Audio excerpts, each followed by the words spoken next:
नमस्कार, छतरपुर हलचल के विशेष कार्यक्रम खास मुलाकात में आप सभी का स्वागत है। मैं हूं कपिल मिश्रा। जैसा कि खास मुलाकात शो में हम आपको बताते हैं कि हम आपको एक ऐसी शख्सियत से रूबरू करवाते हैं जो अपने आप में कुछ खास होती है और उसी क्रम को आगे बढ़ाते हुए आज मैं आपको रूबरू करवा रहा हूं एक ऐसे संत से, एक ऐसे सन्यासी से जो हमेशा सुर्खियों में रहते हैं और हमेशा विवादों से घिरे रहते हैं। जी हाँ, मैं बात कर रहा हूँ महामंडलेश्वर बैरागनंद गिरी महाराज उर्फ मिर्ची बाबा से, जो कि 2019 के लोकसभा चुनाव में काफी सुर्खियों में भी रहे थे राजधानी भोपाल से। सबसे पहले स्वामी जी, आपका बहुत बहुत स्वागत है हमारे खास मुलाकात कार्यक्रम में। जय श्री राम। स्वामी जी, सबसे पहले जानना चाहूंगा कि आपका जो जन्म है वो कहाँ हुआ है, आपकी पारिवारिक पृष्ठभूमि है वो कहाँ है और कैसी हुई है आपकी? देखिए, संन्यास से पहले का विषय आता है तो मेरी जन्मभूमि भिंडी ऋषि की धरा भिंड क्षेत्र से है और मैंने बचपन में ही 2004 में संन्यास ले लिया था उज्जैन कुंभ में। उज्जैन कुंभ में ही मुझे महामंडलेश्वर की पदवी दी गई और वो मेरे अपने स्वयं के विषय से नहीं, सभी संतों ने काफ़ी कुछ कहा कि स्वामी जी को महामंडलेश्वर बनाना चाहिए, इसलिए उन्होंने हंसते हुए मुझे महामंडलेश्वर की पदवी दी। लेकिन अब आगे का महामंडलेश्वर बनने के बाद का सफर क्या है मिर्ची बाबा का?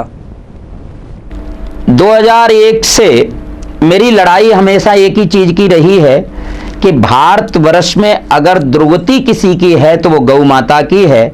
इसलिए मैंने हमेशा से आवाज उठाई है कि गौ माता को राष्ट्रीय माता का दर्जा दिया जाए।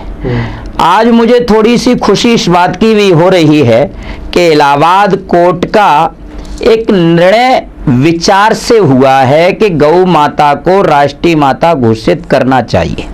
तो मैं कोर्ट का सम्मान करता हूं और कोर्ट के सम्मान के साथ साथ में आपके चैनल के माध्यम से कहना चाहता हूं कि जैसे कोर्ट का सम्मान मैं कर रहा हूं, इसी प्रकार से केंद्र सरकार हंसते हुए सम्मान को स्वीकार करे और राष्ट्रीय माता गौ माता को घोषित करे। बैरागनंद महाराज जी का ये मिर्ची बाबा, ये नाम क्या है? ये बाबा को खुद पसंद है या उनके भक्तों के द्वारा मिला है ये नाम? देखिए, समाज किसी भी नाम को दे दे, नाम से कतई ही किसी भी प्रकार का चिंतन गहरा नहीं होना चाहिए। वो इसलिए नहीं होना चाहिए कि हमारे यहाँ हनुमान जी जब लंका में गए तो वहां द्वार पर एक लंकनी खड़ी थी। उसने कहा, मोर हार लंक कर चोरा। तो हनुमान जी ने एक बड़ा अच्छा विषय कहा कि तू चोरों की रखवाली करती है या चोरों को खाती है, करती क्या है? तो उन्होंने कहा कि मेरे यहां लंका में जो चोरी से घुसता है मैं उसे खा जाती हूं। तो हनुमान जी ने बड़े साहस के साथ कहा और बेदाग से कहा कि लंकनी, अगर तू उन्हें खा जाती है तो सबसे पहले रावण को खा, क्योंकि वो जगत जननी मां सीता को हर के लाया है। तो उस वक्त हनुमान का नाम वहां सुशोभित मान हुआ। हनुमान ना वो सम्मान में खुश हैं न मान में खुश हैं, वो तो राम कार्य करने में खुश हैं। इसी प्रकार से आज समाज मुझे मिर्ची बाबा नाम दिया है, तो मैंने किसी भी प्रकार का यूट्यूब चैनल से कोई चीज हटाने का ख्याल ही नहीं लाया और न कभी लाऊंगा, क्योंकि अगर समाज मुझे मिर्ची बाबा से जान रही है तो उसी नाम से जानना चाहिए। नहीं, ये नाम की उत्पत्ति हुई कैसे? मतलब कुछ घटना, कुछ वाकया, कुछ तो इवेंट ऑकर हुआ होगा ना? नहीं, ये नाम आज से ही नहीं, ये नाम तो 2014 से पड़ चुका था, जब मैं गुजरात में गांधीनगर सेक्टर 7 में मिर्ची यज्ञ कर रहा था देश के प्रधानमंत्री मोदी जी के लिए। उसमें काफी वरिष्ठ लोग बैठे, तभी से नाम पड़ गया था। लेकिन उस वक्त कुछ गोपनीय विशेषताएं रही होंगी तो चर्चित नहीं हुआ। लेकिन डिग्गी के लिए यज्ञ का मैंने घोषणा की 5 कुंटल मिर्ची यज्ञ की, और 5 कुंटल मिर्ची यज्ञ में 5 किलो मिर्ची यज्ञ नहीं डल पाई, चुनाव आयोग ने उसे रोक दिया। तो यज्ञ का एक विधान रहा है कि जब तक डॉक्टर का पूरा कोर्स ना हो तब तक वो ठीक कैसे होगा।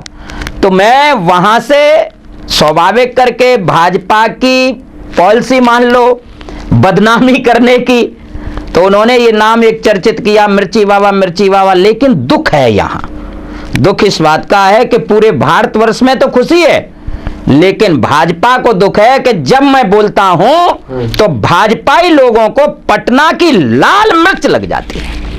तो मिर्ची बाबा केवल नेताओं के लिए यज्ञ करते हैं, अनुष्ठान करते हैं जिताने के लिए, आम जनता के लिए, क्या भक्तों के लिए कभी यज्ञ करते हैं? नहीं, ऐसा भी नहीं है। अन्ना हजारे का आंदोलन था, उस वक्त सारे चैनलों ने प्रकाशित भी किया, मैंने उनकी सेहत के लिए, और वो है यज्ञ ग्वालियर में किया। तो एक नेता के लिए नहीं, समाज सेवी के लिए भी करता हूं, और समाज सेवा के साथ साथ में मिर्ची यज्ञ का विधान अभी लोगों को मालूम ही नहीं है। दुर्गा सरस्वती में 12वें अध्याय में मां भगवती को केवल मिर्ची की आहुति दी जाती है। बगुलामुखी में सरसों के तेल और लाल मिर्ची की यज्ञ दी जाती है। लेकिन यज्ञ के 2 उदाहरण हैं। अगर एक मात्रा भी गलत हो गई तो स्वाभाविक करके कहीं ना कहीं असर उसका गलत होता। लेकिन मिर्ची बाबा कहा जाता है कि आप संत कम राजनीतिक ज्यादा नजर आते हैं, इस पर क्या कहना चाहेंगे? ऐसा मेरा विचार है ही नहीं कि मैं राजनीतिक हूं, मैं तो समाज का संत हूं। अगर मैं राजनीतिक हूं तो कोई भी पूरे मध्य प्रदेश में का पूरे भारतवर्ष में कोई बता दे कि मैं राजनीति विचारों से अपना जीवन जीता हूं। मैं सच्चाई को कहता हूं। मैं आपके चैनल पे भी सच्चाई कह रहा हूं। सच्चाई ये कह रहा हूं कि आप देखिए कि मैं किसी व्यक्ति विशेष की बात नहीं कर रहा हूं। कमलनाथ जी ने सरकार बनाई, कांग्रेस की सरकार आई, कमलनाथ जी ने गौ माता को 20 रुपए प्रतिदिन देने का काम किया। 1000 स्मार्ट गौशाला बनाने का काम किया, जिसमें 700 गौशालाओं का अवलोकन मैंने स्वयं ने किया, स्वयं ने। और उसके बाद में गुंडा राज खत्म किया। उसके बाद में एक पढ़ा लिखा प्राणी हो, वेद व्यास, व्यासाय विष्णु रूपाय व्यास रूपाय विष्णवे, व्यासाय विशाल बुद्धि, जिन्होंने 18 प्राणों की रचना की हो, अनुभवी पुरुष रहा हो। आप अंदाज लगाइए, कमलनाथ एक इतना अनुभवी पुरुष था, व्यापार का अनुभव रखता है, सामाजिक दृष्टि का अनुभव रखता है। तो अगर वो मुख्यमंत्री रहता तो मध्य प्रदेश चवन होता। और इसमें अगर मैं बोलता हूं तो क्या गलत बोलता हूं? मैं सच बोलता हूं। आपको लगता नहीं कि विचारधारा की इधर जाती हैं उधर जाती हैं? 2014 में आप मोदी के लिए यज्ञ करते हैं और 2019 में कांग्रेस के दिग्विजय सिंह के लिए यज्ञ करते हैं, तो आखिर स्वामी जी की विचारधारा कौन सी है, कांग्रेस ही है भाजपा ही? नहीं, वहां मैं एक बात को काटूंगा और बोलूंगा भी। मेरी स्वयं की मोदी जी से ऐसे मुलाकात रही हैं जैसे हमें और आप बैठा। उस वक्त कुछ लोगों के नहीं, उनके खुद की वीडियो हैं जिसमें उन्होंने कहा कि मैं प्रधानमंत्री बनता हूं तो गौ माता को राष्ट्रीय माता घोषित करूंगा, लेकिन उन्होंने आज तक नहीं किया। तो इसमें इधर उधर जाने की क्या बात है? कमलनाथ जी से मैंने स्वयं ने बात की दिल्ली में, और उन्होंने कहा आप कहते हो तो मैं पूरे मध्य प्रदेश में स्मार्ट गौशाला बनाऊंगा, और उन्होंने बनाई। तो जो धर्म का कार्य करता है, संतों के विचारों में सम्मिलित रहता है, वो कोई भी हो, उसके साथ भारतवर्ष के संतों को रहना चाहिए। मतलब जो आपकी बात मानेगा वो अच्छा पॉलिटिशियन है, और धर्म के लिए नहीं मानेगा तो अच्छा पॉलिटिशियन नहीं है। धर्म के लिए, धर्म के लिए। ऐसे नहीं कि मैं नेताओं पे हर प्रकार की बात बता रहा हूं। राजा दंडेषु धर्मः, हमारे यहां राजा को अगर कोई दंड दे सकता है तो केवल वो धर्म दे सकता है। इसलिए हमारे यहां के ऋषि मुनियों का इतिहास उठा करके देख लीजिए कि दशरथ अपने गुरु के यहां गए। मुझे एक पंक्ति याद आती है, इसलिए मैं आपसे कह रहा हूं, उलझने घेर ले तुमको कभी, मुसीबतों से ना घबराइए, हौसलों से उन्हें सुलझाइए, फिर भी न सुलझे वो उलझन आपकी तो सतगुरु के पास आइए। हमारे यहाँ का शास्त्र कहता है, तो शास्त्र ये कहता है कि पहले धर्म गुरुओं के यहाँ राजा लोग जाते थे और उस आध्यात्मिक चेतना शक्ति को अपने अंदर, मतलब आपके कथन के अनुसार बीजेपी जो है वो धर्म विरोधी पार्टी है और कांग्रेस जो है वो धर्म के प्रति अच्छी पार्टी है, धर्म का ख्याल रखती है, धर्म की हितैषी है, इसलिए आप कमलनाथ का साथ देते हो, दिग्विजय सिंह का साथ देते हैं। आप मुझे एक बात बताइए, कमलनाथ जी ने छिंदवाड़ा में एक इतना बड़ा मंदिर बनवाया है कि जहां लोग बैठ जाएं तो उन्हें सुख की अनुभूति होती है। हनुमान जी का सिमरिया मंदिर, हनुमान जी का सिमरिया में है ना हनुमान जी का मंदिर, जो तो वहां सुख की अनुभूति होती, लगता है कि हम स्वर्ग में आ गए। अब यहां मैं आपसे कह रहा हूं, भाजपा ही कोई एक आदमी बता दे कि मध्य प्रदेश में कौन सी जगह उन्होंने स्वर्ग जैसा मंदिर बनवा दिया है जहां शांति हो। कमलनाथ जी का विषय, व्यक्ति विशेष का अगर कोई बोलना चाहता है तो कमलनाथ ने महंग काल के लिए 300 करोड़ रुपए दिए। शिवराज सिंह एक बार बता दें किस मंदिर के लिए दिए हैं? आपने मोदी जी के लिए यज्ञ किया है, उन्होंने राम मंदिर इतना सुप्रीम कोर्ट के माध्यम से रास्ता खोल दिया है, मंदिर निर्माण की इतनी सारी राशि इकट्ठा की कई माध्यमों से, तो वो सुकून वाली जगह नहीं है अयोध्या आपके लिए? आपके लिए सिमरिया सुकून वाली जगह हुई? मुझे एक बात बताए, मैंने राम मंदिर का विरोध तो कहीं नहीं किया। नहीं तो आपने उसका गुणगान भी नहीं किया स्वामी जी का भी? क्या राम मंदिर का गुणगान नहीं किया? आप चैनल पे देखिए, जिस दिन राम मंदिर का न्याय का फैसला आया, उस दिन मैं सुंदरकांड के साथ साथ में पूरे देशवासियों को बधाई दे रहा था और नाच रहा था, आज तक पर चला है। लेकिन आपके ही मित्र दिग्विजय सिंह, जिनके लिए आप चुनाव मैदान में साथ देने के लिए खड़े थे, उन्होंने तो उस पर आपत्ति भी लगाई थी, बयान भी दिया था। देखिए, दिग्विजय सिंह का पर्सनल मैटर है, इसमें मैं क्या कह सकता हूं? तो आप तो उनके काफी करीबी माने जाते हैं, आप मुझे बुद्धि दीजिए ना। हाँ, एक बात तुमने बहुत अच्छी कही है कि सतबुद्धि दीजिए। मुझे लगता है कि अब मैं आने वाले समय में एक सतबुद्धि यज्ञ भाजपाई नेताओं के लिए करता हूं, और वो इसलिए करूंगा कि गौ माता को 20 रुपए मिलते थे कमलनाथ सरकार में, इन्होंने उसे घटा करके केवल मात्र ओनली 5 रुपए कर दिए। तो परमात्मा मुझे शक्ति दे कि इनकी सतबुद्धि के लिए मैं यज्ञ अवश्य करूंगा।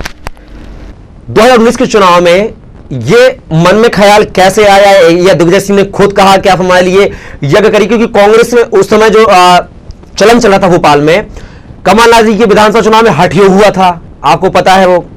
फिर मिर्ची लोकसभा चुनाव में मिर्ची यज्ञ हुआ मिर्ची बाबा के द्वारा। तो ये आपकी प्रेरणा थी या दिग्विजय सिंह की प्रेरणा थी? देखिए, अनुभवी पुरुष को कोई प्रेरणा नहीं देता है। वो इसलिए प्रेरणा नहीं देता है कि वो स्वतंत्र ही अपने अनुभव से, दिग्विजय सिंह कोई छोटे पूरे राजनीति के एक प्राणी नहीं है। दिग्विजय सिंह बहुत अनुभवी पुरुष है, और अनुभवी पुरुष होने के बाद में मेरी यज्ञ का जहां तक विषय आता है, वहां तक स्वाभाविक करके संतों का मंथन हुआ और वो यज्ञ किया गया। संत तो वहां कम, आप ज्यादा दिख रहे थे। संत तो बहुत, मेरे यहाँ तो संत बहुत थे, आप यूट्यूब पर डाल करके देखिए, मेरे यहाँ उस यज्ञ में संत आजी बाजी में सारे संत। तो वो मतलब मिर्ची बाबा ने कहा था कि हम जिताने के लिए यज्ञ करेंगे आपके लिए, या दिग्विजय सिंह ने कहा था कि आइए मिर्ची बाबा और यज्ञ कीजिए, हमें जिताइए? संतों का मत था करना चाहिए, और हम लोगों ने वही किया जो करना चाहिए। हम तो यज्ञ तो किया आपने, लेकिन जिता तो कभी नहीं पाया। नहीं, एक बात नहीं, मैं उस बात को नहीं मान सकता हूँ। अच्छा, आप मानते हैं तो मैं नहीं करूंगा, मैं नहीं मान सकता, क्योंकि मैं तो इसलिए नहीं मानता हूँ क्योंकि हमारे यहाँ शास्त्र कहता है कि यज्ञाद अनुष्ठान का फल या तो 3 महीने में मिलता है या 6 महीने में मिलता है। तो स्वाभाविक करके मेरी यज्ञ फैल है ही नहीं। किसी भी तरीके से सांसद का विषय था तो राजा दिग्विजय सिंह सांसद पहुंच गए, यज्ञ का ही तो फल था, राज्यसभा सांसद वो पहुंच गए। लेकिन आपने जो घोषणा की थी कि अगर दिग्विजय सिंह लोकसभा चुनाव हारेंगे तो मैं मिर्ची अपने आप को समाधि ले लूंगा, कहा था ना आपने। फिर तो आप तो अंडरग्राउंड हो गए, पता भी नहीं था। अरे अब 3 महीने ला पता थे। किसने कहा मैं 3 महीने? भोपाल में आपके पोस्टर लगे थे। सुनो, शायद है आपको जो भी चर्चाएं आप तक हैं, मुझे लगता है या तो उन चर्चाओं तक आप पहुंचे नहीं हो। ठीक 18 दिन में मैं कामाख्या से प्राइवेट हेलीकॉप्टर से आया था, ठीक 18 दिन में। और 18 दिन में आया तो भाजपाइयों ने ये गत कर रखी थी कि मैं भोपाल में प्रवेश ही ना हूं, लेकिन मैं शेर दिली महात्मा हूं। मेरे अंदर दोनों चीजें, शेर दिली भी हूं, जिंदा दिली भी हूं। लेकिन आपके उस दौरान जब आप उपस्थित नहीं हुए तो आपके पोस्टरों को वहां पर मतलब जल समाधि दी गई। दी गई ना, उस पे आपने आपत्ति क्यों उठाई? नहीं, मैंने आपत्ति उठाई क्यों नहीं, मैंने उस पे आपत्ति उठाई है, और मैंने कामाख्या में भी बोला, और आज आपके चैनल के माध्यम से बोल रहा हूं कि मेरे एक शब्द के ऊपर इन्होंने पोस्टर तालाब में डुबाए। हाँ, जल समाधि दी ना। हाँ, मुझे मालूम है डुबाए थे। तो मैं आज आपके चैनल के माध्यम से कहता हूं कि भाजपाइयों को अगर जरा सा भी ख्याल है तो एक पोस्टर साध्वी प्रज्ञा का भी डुबा दें, जो खुले मंच से कह रही हैं कि पेट्रोल महंगा है ही नहीं, डीजल महंगा है ही नहीं, कांग्रेस के लोग नाटक कर रहे हैं। तो शायद भाजपाई चिंतन कर लें कि नाटक कौन कर रहा है।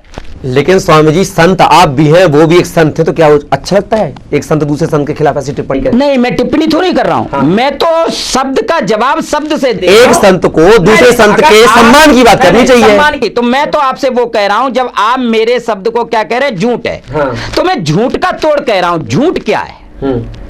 संत को झूठ बोलना शोभा नहीं देता, जबकि मैं तो समाधि लेने आया हूं, मैं समाधि लेने आया हूं। तो संत को समाज ने अगर चुन लिया है तो संत खुले मंच से झूठ बोले, छुट्टा झूठ बोले, क्यों बोले? अगर मेरी बात आपको बुरा लगती है तो मैं कहता हूं कि उस वक्त जब समाज को वेदना हो रही थी, पीड़ा हो रही थी, तो मैंने सारे चैनलों के माध्यम से कहा कि मैं भारत का सन्यासी हूं। अगर आपको मेरी आवाज से, मेरे शब्द से कोई हानि हुई है तो मैं पूरे संपूर्ण देशवासियों से क्षमा प्रार्थी सुनिए आप चैनल पर। लेकिन क्या ये लोग कह सकते हैं कि हम झूठ बोल करके क्षमा मांग रहे हैं?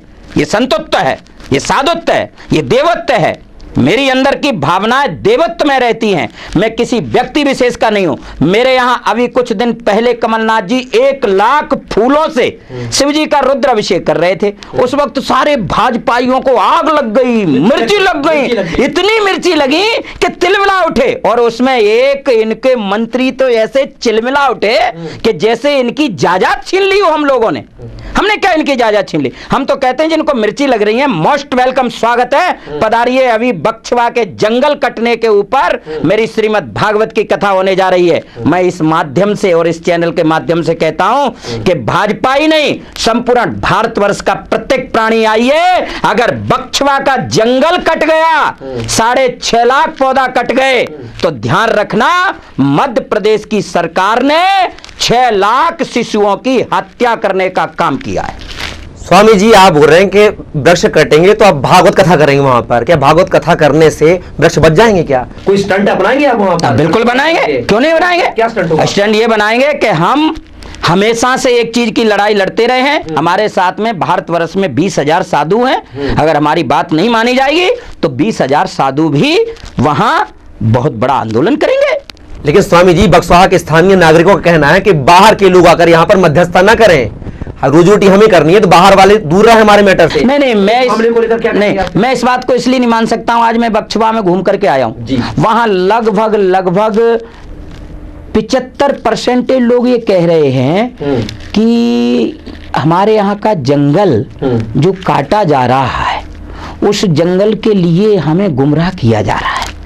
और ये उन लोगों ने कहा है जिनसे मैं मिलके आया। गुमराह का मतलब ये कि हमारे जंगल के लिए हमको रोजगार दिया जाएगा, हमारे बच्चों को नौकरी दी जाएंगी, हमारे बच्चों को बहुत बड़ा बना दिया जाएगा। तो बहुत बड़ा बनाने की बात आती है तो जो बहुत बड़ा बनाता है तो वो पहले ही बना दे।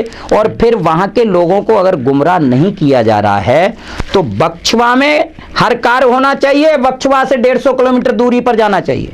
एयरपोर्ट की घोषणा यहाँ क्यों नहीं की गई?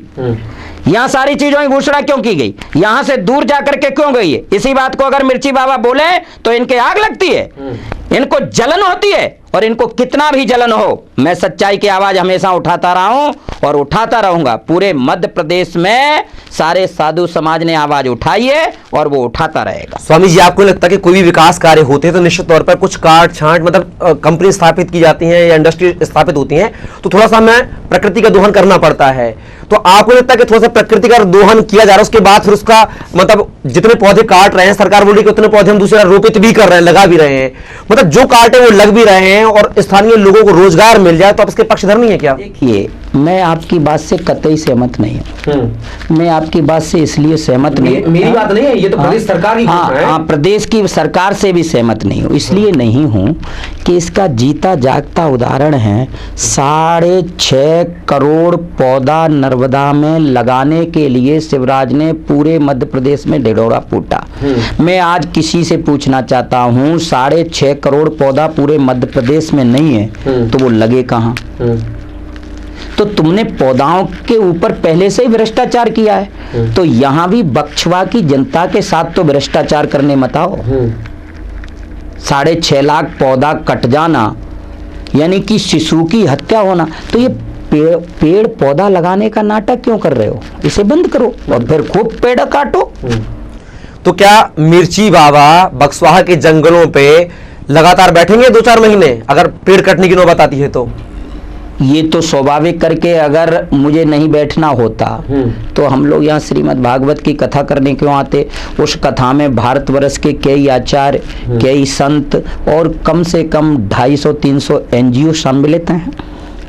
अच्छा, मतलब डटकर बैठेंगे? बिल्कुल बैठेंगे, विरोध करेंगे। हम डट के ही बैठते हैं, हम जहां भी बैठते हैं डट के ही बैठते हैं। मैं हमेशा से आवाज उठाता रहा हूं। अभी ग्वालियर में कुछ दिन पहले आपने देखा होगा, मेरी गाड़ी फोड़ दी गई, मुझ पर हमले करा दिए गए, लेकिन मुझे कोई फर्क नहीं पड़ता है, क्योंकि मैं तो उस बात को जानता हूं, हम ब्रह्मास्मि, इस शरीर को तो कल मरना है, तो आज मरना है, तो लड़ाई लड़े। 2019 के चुनावों के बाद, रिजल्ट के बाद आप जब लापता थे, आप नहीं, चलो मेरे अनुसार मतलब जो सुर्खियों में बात थी, आप अंडरग्राउंड थे उस समय। राजस्थान के भाजपा के प्रदेश उपाध्यक्ष ने आपके ऊपर 5 लाख का इनाम, आहूजा जी ने किया था। आहूजा जी ने, हाँ। वो आहूजा जी ठीक 3 महीने बाद मेरे पास में मिलने आए और मुझसे चर्चा की कि बाबा जी मैं आपको समझ नहीं पाया, जान नहीं पाया, एक भूल हो गई। उसकी ऑडियो आज भी मेरे पास में रखी है आहूजा जी की, जिन्होंने कहा मुझसे बहुत बड़ी भूल हुई कि मैंने आपके लिए ऐसा सब। तो फिर आपने उनके ऊपर मानहानि का केस क्यों नहीं किया? उन्होंने चूंकि मीडिया में बयान दिया था ये। देखिए, मानहानि का केस उस पर किया जाता है जो अड़ा रहे, लेकिन ज्ञानचंद आहूजा एक धार्मिक प्राणी है, अच्छा प्राणी है, और अच्छा प्राणी जब देव शरण में चला जाए या गुरु शरण में चला जाए तो संत तो उसे सहज में माफ करते। आपको नहीं लगता कि एक संत का जो कार्य होता है वो धर्म को प्रसारित करना होता है, जंगलों में रहना होता है, ना कि कोई सुरक्षा? आप तो अच्छी खासी सुरक्षा व्यवस्था लेके चलते हैं, आप राजनीति करते हैं, आप हमारे यहाँ ये थोड़ा लगता नहीं कि संत कम यहाँ पे नेता ज्यादा नजर? नहीं, मैं नेता नहीं, मैं समाज का संत हूँ। हिंदू समाज की 2 रोटी खाता हूँ, ये कपड़ा हिंदू समाज के पहनता हूँ, और जब हिंदू समाज की 2 रोटी खाता हूँ, ये कपड़ा पहनता हूँ, तो जंगल कटने पर अगर मैं आवाज उठा रहा हूँ तो धर्म का ही कार्य कर रहा हूँ। गौ माता को राष्ट्रीय माता घोषित करने की मैं बात करता हूँ तो मैं धर्म का कार्य कर रहा हूँ। और आपके चैनल के माध्यम से कह देता हूँ, भाजपा में सारे बिल पास हो जाते हैं, रातों रात बिल पास हो जाते हैं। भाजपा सच में अच्छा काम कर रही है तो देश के प्रधानमंत्री मोदी जी को कहना चाहता हूं कि आप दुबई जैसा कानून लाएं और पूरे भारतवर्ष में जो बहन बेटियों की दिन दोपहर इज्जत लूट ली जाती है उनके सर कलम करने का कानून पास करिए। मैं सन्यासी हूं, सच्चाई बोल रहा हूं। बिल्कुल कानून आना चाहिए। अगर आपने बात की, ये तो दुराचारों के विरुद्ध, दरिंदगों के विरुद्ध होना चाहिए। लेकिन क्या स्वामी जी, आप जो सारी ये जो मतलब जो भी कहते हैं विवाद बन जाता है, स्टंट जो सुर्खियों में रहते हैं हमेशा, क्या भविष्य में बिग बॉस में जाने का इरादा है क्या? नहीं, बिग बॉस मेरे लायक है ही नहीं। बिग बॉस क्या चीज है? नहीं, मेरे लायक बिल्कुल नहीं है। क्या है बिग बॉस? क्यों स्वामी अग्नि, अरे अग्निवेश गया या कोई गया जिसे अपनी साधुत्वता का ख्याल नहीं है वो बिग बॉस में जाएगा? है क्या बिग बॉस? अगर माली ऑफर आता है तो क्या होगा? अरे ऑफर कई बार आए, क्या है बिग बॉस मेरे लिए? मैं भारतीय संस्कृति में पल्लवित होने वाला सन्यासी हूँ। मैं उस थिएटर में कभी शामिल नहीं होना चाहता हूं जहां भारतीय संस्कृति का पतन हो जाए। और मैं तो कहता हूं कि भारत के किसी भी संत को उस बिग बॉस की सीढ़ी पर नहीं चढ़ना चाहिए, क्योंकि संत कलंकित हो जाता है। मैं कलंकित होने वाला नहीं हूं, मैं कलंकित होने देने वाला नहीं हूं। मैं धर्म की आवाज उठाता हूं, मैं उठाता रहूंगा। मैं बहन बेटियों की आवाज उठाता हूं, उठाता रहूंगा। मैं गौ माता को राष्ट्रीय माता घोषित करने के लिए आवाज उठाता हूं, उठाता रहूंगा। और मेरे जंगल कहीं भी काटे जाते हैं तो मैं ही क्या, आपके चैनल के माध्यम से कह रहा हूं, भारतवर्ष के प्रत्येक संत को आगे आना चाहिए। क्या स्वामी वैराग्यानंद महाराज जी का भविष्य में चुनाव लड़ने का प्लान है क्या, जो पृष्ठभूमि पहले से तैयार की जा रही है? चुनाव होता क्या है? मैं चुनाव की कभी बात ही नहीं करता हूं। मैंने अभी आपसे कहा है कि जो शिव को पूजेगा, जो गौ को पूजेगा, जो बहन बेटी को पूजेगा, जो जंगलों को पूजेगा, जो वनवासियों की सेवा करेगा, वो धार्मिक भक्त होगा। उसके लिए 24 घंटे दरवाजे खुले हैं। और जो इन धर्म के ऊपर राजनीति करेगा उसको मैं अपनी पीढ़ी पर नहीं चढ़ने दूंगा। राजनीति क्या होती है, मैं राजनीति का कभी ख्याल नहीं लाता हूं। क्या जिस तरह से कंप्यूटर बाबा राज्य मंत्री रहते भाजपा के शासनकाल में, क्या वैसा कोई इरादा है क्या मिर्ची बाबा का कि राज्य मंत्री का दर्जा प्राप्त हो जाए? मैं किसी बाबा के ऊपर नहीं बोलना चाहता हूं। मेरा अपना विषय ही नहीं है कि कंप्यूटर बाबा क्या करते थे, कौन से बाबा क्या करते, मैं जानता नहीं। मैं तो इरादा पूछ नहीं, मेरा उनसे कोई विषय। राज्य मंत्री का दर्जा प्राप्त करना चाहते हैं भाई, मुझे उन्होंने भी नर्मदा बचाओ अभियान चलाया था, उसके एवज में भाई उनका क्या विषय था ये वो स्वयं निर्णय लेंगे। मैं सन्यासी हूं, मैंने विजया संस्कार। अरे वो सन्यासी कहां है? सन्यासी कहां है? वो त्यागी हैं। मैं विजया संस्कार वाला साधु हूं। विजया संस्कार का मतलब होता है नागा। और मैं अपने धर्म से नागा बनने के बाद में, मान लीजिए अगर वैराग्यानंद महाराज जी को कोई पार्टी ऑफर देती है कि चलिए हम राज्य मंत्री बना देते हैं आपको, या राज्यसभा सदस्य मनोनीत करते हैं, प्रत्यक्ष प्रणाली से वोट भी नहीं करवाते हैं, तो मिर्ची बाबा का स्टंट क्या होगा? नहीं, मेरा तो एक ही स्टैंड है, मैं राजनीति में रुचि रखता ही नहीं हूं। मतलब ऑफर को ठुकरा देंगे? नहीं, बिल्कुल ठुकरा दूंगा। मेरी राजनीति की कोई इच्छा ही नहीं है। मैं राजनीति पर बात करता ही नहीं हूं। अब लोगों को मेरी बात राजनीति लगती है तो उसका मैं क्या कर सकता हूं। मेरे विषय को आप सुन लीजिए, मैं कहता आया हूं 2001 से गौ माता को राष्ट्रीय माता घोषित करो। एक, मैं हमेशा से कहता आया हूं कि प्रगति के साथ खिलवाड़ मत करो। दो, मैं हमेशा से कहता आया हूं कि बहन बेटियों की रक्षा के लिए सऊदी अरब जैसा कानून बनाया जाए। मैं हमेशा से लड़ता आया हूं, मैं आज से थोड़ी लड़ रहा हूं। मैं तो इस लड़ाई को गुजरात में रहा हूं, मैं 14 साल गुजरात से लड़ता हुआ आ रहा हूं। मध्य प्रदेश में तो अभी लोग मुझे कहने लगे हैं, नहीं लोग कहते थे गुजराती महात्मा है, मैं गुजराती नहीं हूं। मैं इस मध्य प्रदेश की माटी में पैदा हुआ हूं और मैं अपने आप का सौभाग्य समझता हूं कि जहां अमर कंटक से कल कल पाप नाशनी नर्मदा निकलती हो, उसका पानी पी करके भी संत अगर सत्य नहीं बोल सकता है तो उस संत को चिल्लू भर पानी में डूब के मर जाना चाहिए। आप बीजेपी का विरोध करते हैं, लेकिन बाबा रामदेव बीजेपी की पक्षधर हैं, वो भी एक अपने आप को मतलब संत बोलते हैं पर देखा जाए, हालांकि हैं योगा गुरु, तो उसको लेकर क्या कहना चाहेंगे? मैं योग गुरु के ऊपर आपके चैनल के माध्यम से एक बात कहना चाहूंगा। हाँ बोलिए। योग गुरु बाबा रामदेव पेट्रोल के लिए एक शब्द बोल रहे थे कि महंगी पेट्रोल वालों को वोट दोगे या सस्ते वालों को दोगे। उन्होंने संपूर्ण भारतवर्ष में यात्रा भी की। तो मैं बाबा रामदेव जी को एक सन्यासी होके कहना, इसी बात को आप समझ लेना, मैं सच्चाई बोलता हूँ। हाँ बिल्कुल, हाँ मैं सच्चाई बोलता हूँ। तो बाबा रामदेव को कहना चाहूंगा कि एक छोटी सी यात्रा जनता के लिए अभी भी निकाल दो। पेट्रोल डीजल चरम सीमा से ऊपर हो गया है, च्यवनप्राश बेचना बंद करो, यात्रा निकालना चालू करो। महंगाई की बात की आपने स्वामी जी, क्या महंगाई को लेकर मिर्ची बाबा कोई स्टंट करेंगे, यज्ञ हवन करेंगे ताकि मोदी जी को थोड़ा सद्बुद्धि आए और महंगाई पे लगाम? अब यज्ञ हवन नहीं करूंगा, अब तो फरसा चालू कर लिया है मैंने। अच्छा, यज्ञ से काम नहीं चलना है क्योंकि यज्ञ को तो ये नाटक बना देते हैं, यज्ञ को ये नौटंकी बना देते हैं। यज्ञ तो इनकी जहां हो वहां सच्चाई रहती है। अब तो इनको दिखाई देता है तो मैं सरेआम दिखा रहा हूं। परशुराम ने भी फरसा ले रखा था, हमने भी ले रखा है। अब तो राधे राधे और जय भवानी इसी से होगी। जैसे अभी रातों रात मेरे ऊपर हमला करा दिया, पूरे चैनलों ने देखा और मेरी पूरी गाड़ी तोड़वा दी, लेकिन मैं लड़ाई लड़ता रहा। और अब मैं लड़ाई मालूम है शास्त्र और शस्त्र दोनों को साथ रख के लड़ूंगा। आपने अपने भिंड के दौरे में शायद था आपका, वहां पे आपने, और उसी समय ज्योतिरादित्य सिंधिया की सभा थी टीकमगढ़ में, जिसमें उन्होंने कहा था कि किसानों के साथ अगर अन्याय होगा तो सड़कों पर बैठेंगे। आपने बयान दिया था कि बिल्कुल ज्योतिरादित्य सिंधिया सही कह रहे हैं और वो अकेले नहीं बैठेंगे, उनके साथ मिर्ची बाबा बैठेंगे और किसान बैठेंगे, तमाम किसान बैठेंगे। तो मैंने गलत क्या कहा था? लेकिन अब तो बीजेपी में है ना। मैंने उस वक्त गलत क्या कहा था? अब तो बीजेपी में है, तो अब मिर्ची बाबा क्यों समर्थन नहीं करते उनकी बात का? जब वो कांग्रेसी थे तब तो समर्थन करते थे, अब समर्थन करें? नहीं, अब समर्थन ये तो बताएं कि उनके किस अच्छाई पर मैं समर्थन करूं। जैसे कि वो कहते थे मैं जन जन की आवाज बनूंगा। हाँ। मैं जनता का प्रतिनिधि हूं। जनता का प्रतिनिधि हैं तो पेट्रोल बढ़ रही है, डीजल के दाम बढ़ रहे हैं, रोजगार नहीं है, किसान परेशान हैं, और जो संविदा में बैठे हुए थे पढ़ाई वाले लोग, उनकी बात उन्होंने की। तो आज वो किसी बात को लेकर के बात तो करें तो मैं उनका साथ दूंगा। अच्छा, मतलब जब तक वो कांग्रेस में रहते तो अच्छी बात करते हैं और बीजेपी में चले जाते तो उनके विचार चेंज हो जाते और बुरी बातें करने लगते हैं। विचार चेंज की बात नहीं कर रहा हूं, मैं ये कह रहा हूं वो कोई एक बात तो बता दें कि उनने ये कहा हो मैं इसका साथ दे रहा हूं, इसमें विचार चेंज की। महाराज जी, कोरोना पिछले 2 सालों से बहुत परेशान कर रहा है पूरे देश दुनिया में, क्या इसको समाप्ति के लिए कोई मिर्ची यज्ञ करेंगे आप, ताकि ये साला इंडिया से तो भाग जाए? मैंने अभी प्रार्थना की है।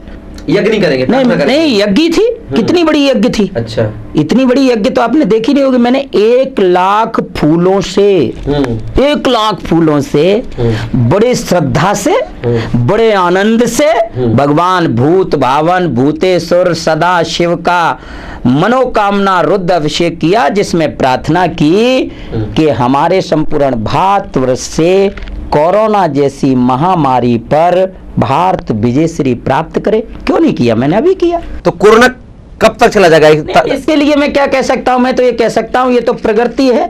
देखो महाराज जी, आपने दिग्विजय सिंह ने कहा था कि चुनाव जीतेंगे वो, वहां पर हमने भविष्यवाणी कर दी थी, तो यहाँ पे भविष्यवाणी कीजिए आपके कोरोना कब तक चला जाएगा? भविष्यवाणी एक ही है कि हमारे यहाँ अगर 6.5 लाख पौधा काटे जाएंगे तो जिसे ऑक्सीजन मिलता हो तब आदमी बचता है। कोरोना की वजह है वो ऑक्सीजन नहीं मिला तो खत्म हो जाता है, ये भी सत्य है। तो जब हमारे यहाँ पौधे ही काटे जा रहे हैं तो हम क्या उम्मीदें लगाएं?